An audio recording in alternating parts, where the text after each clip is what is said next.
आपने पहले ही अंदेशा जताया था, क्या कहना चाहती हैं? सर, हम यही कहना चाहते हैं कि पुलिस की वर्दी दी गई है तो उसका गलत फायदा न उठाएं। जिसके ऊपर 36 केस है उसका भी इनकाउंटर करवा देते, जिसके ऊपर एक केस है बेगुनाह है उनका भी इनकाउंटर करवा दिए हैं ये लोग। अगर इसमें 15 लोग शामिल हैं, 14 लोग शामिल हैं तो सबका इनकाउंटर होना चाहिए। ये जो दिखाते हैं ना, ये कानून वास्तव में अंधा है, कोई इंसाफ नहीं मिल रहा है। हम लोगों के ऊपर क्या बीत रही है, हम लोगों की माँ भी नहीं है, पिता हैं हमारे बड़े भाई थे। अगर हमारे पिता कुछ हो गया तो हम लोग सारे कौन थे? हमारे भाई ही तो थे। उन लोगों ने उनका भी बेरहमी से इनकाउंटर कर दिया। हम यही चाहते हैं कि सबका इनकाउंटर हो, इंसाफ मिले।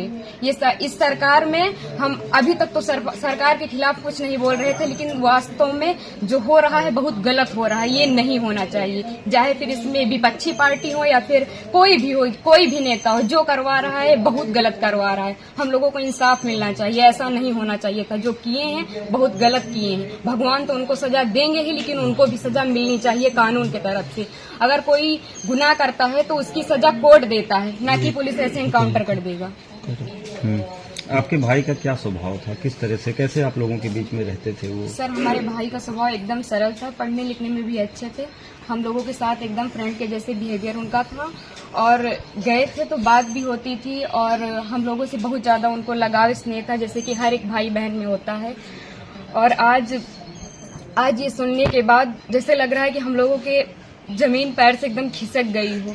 जो कानून ने किया उनको ऐसा नहीं करना चाहिए। अगर वो मिल गए थे, झूठ ही दिखा रहे हैं कि फायरिंग हुई, मुठभेड़ हुआ। अगर कोई छिप रहा है डर की कि हमारा एनकाउंटर ना हो जाए, तो ये झूठा अफवाह क्यों फैला रहे हैं कि फायरिंग हुई, मुठभेड़ हुआ? कुछ नहीं हुआ। उसमें फिर पुलिस को भी मरना चाहिए था ना, पुलिस का एनकाउंटर क्यों नहीं हुआ? आखिरी बार कब आए थे आपके भाई? आखिरी बार 3 जून को आए थे, 4 जून को उनका टिकट था, वापस चले गए थे सूरत, वहीं रहते थे। तो क्या एक साजिश तहत आपके भाई की हत्या हुई है? स्टेप ने कराया? और इसमें जो विपिन सिंह है और जो विनय शुक्ला हैं, वो हमारे घर पे आए थे, 3-4 बार आए थे, और हमारे भाई पढ़ाई करते थे। अभी तक हम ये सब बयान नहीं करना चाहते थे, लेकिन अब हम एकदम सच्चाई बता रहे हैं।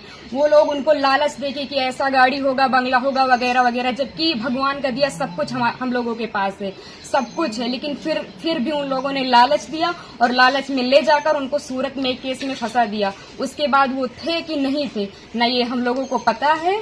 ये तो सिर्फ जिन लोगों ने करवाया उनको पता है, विपिन सिंह और विनय शुक्ला को, और या तो भगवान को पता है वो सच था कि झूठ था। अब तो इनकाउंटर कर ही दिए हैं, जीवित तो कर नहीं सकते हमारे भाई को।